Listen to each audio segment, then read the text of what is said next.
Welcome back, friends. I'm Chef Walter. This episode of Flavors and Knowledge will focus on the Italian sounding phenomenon, which refers to creating images, colors, and names of food products very similar to their Italian equivalent.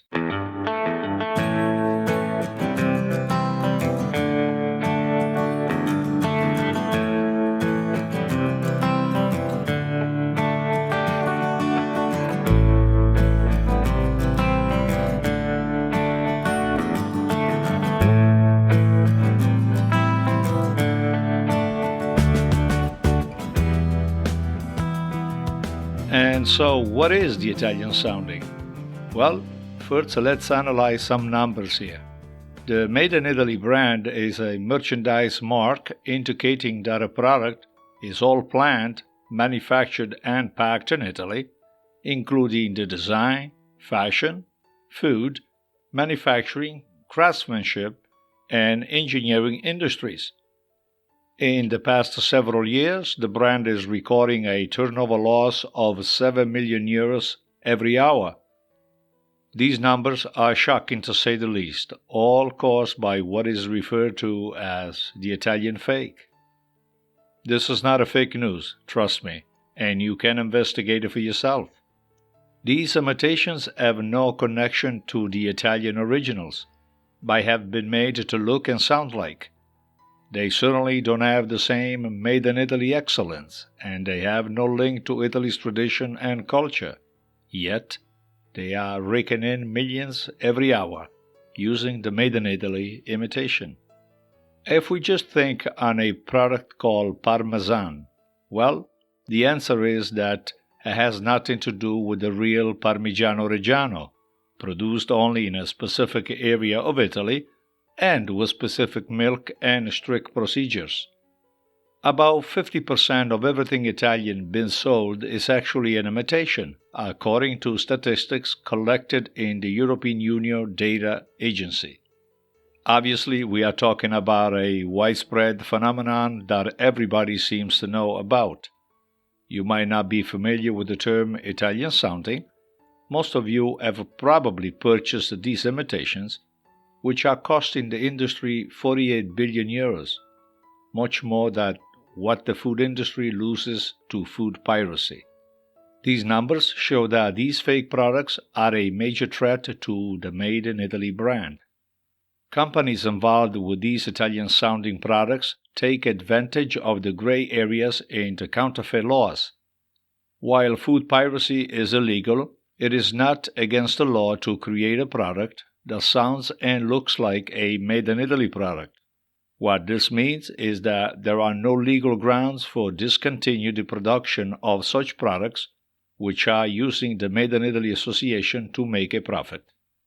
The only way to effectively deal with this counterfeit is through international regulations and agreements and, of course, enforcement. Canada and the United States are, unfortunately, the biggest transgressors in this unfortunate endeavor. Within these two nations, 1 of 10 products sold is actually authentic. But there are many more other nations who enjoy this despicable act. These practices make Italian businesses suffer their competitive leadership in the alimentary and agricultural spectrum.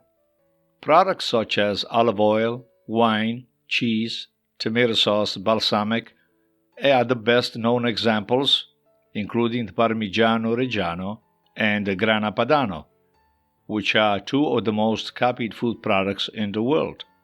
The famous Parmesan sold around the world is Italian, but in reality produced abroad.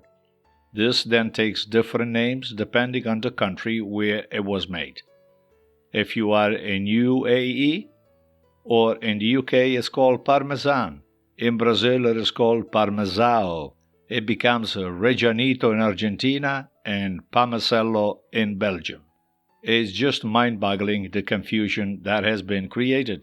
Because consumers do not really understand what are the real Italian products, as they are easily deceived through fake names, the use of the 3-color Italian flag, and the widespread absence of a real Italian taste, as probably they have never tasted real Italian food. So foreign companies that produce imitations of Italian food products have more opportunities and are more competitive in the market because their production costs are very low compared to the Italian ones. And to this we must add the import cost, which adds a burden on the Italian competitivity.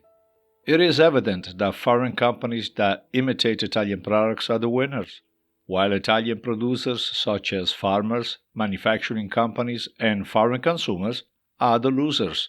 Because of economic globalization, food products from every part of the world are available everywhere, and this makes them subject of easy imitation. This clearly illustrates that fake versions of Italian products prevent consumers from tasting the authentic made in Italy. My suggestion as a chef is for you to always seek education on food products. Be inquisitive, read those fine prints on the labels, ask questions while purchasing, and if not convinced of the answer, request someone in the higher up of the entity you are purchasing from. There is nothing worse than to pay $19 a pound for a Parma prosciutto and find out that it was made in Canada with Canadian or Argentinian pork. In addition of the wasted money, you won't even have the satisfaction of eating great quality, and that alone will keep me awake at night. And that is all for this segment. Subscribe to Flavors and Knowledge on your preferred podcast platform, and follow us at our YouTube channel on the Chef Walter's Cooking School. Keep your eyes on the fire, and thanks for listening. Ciao.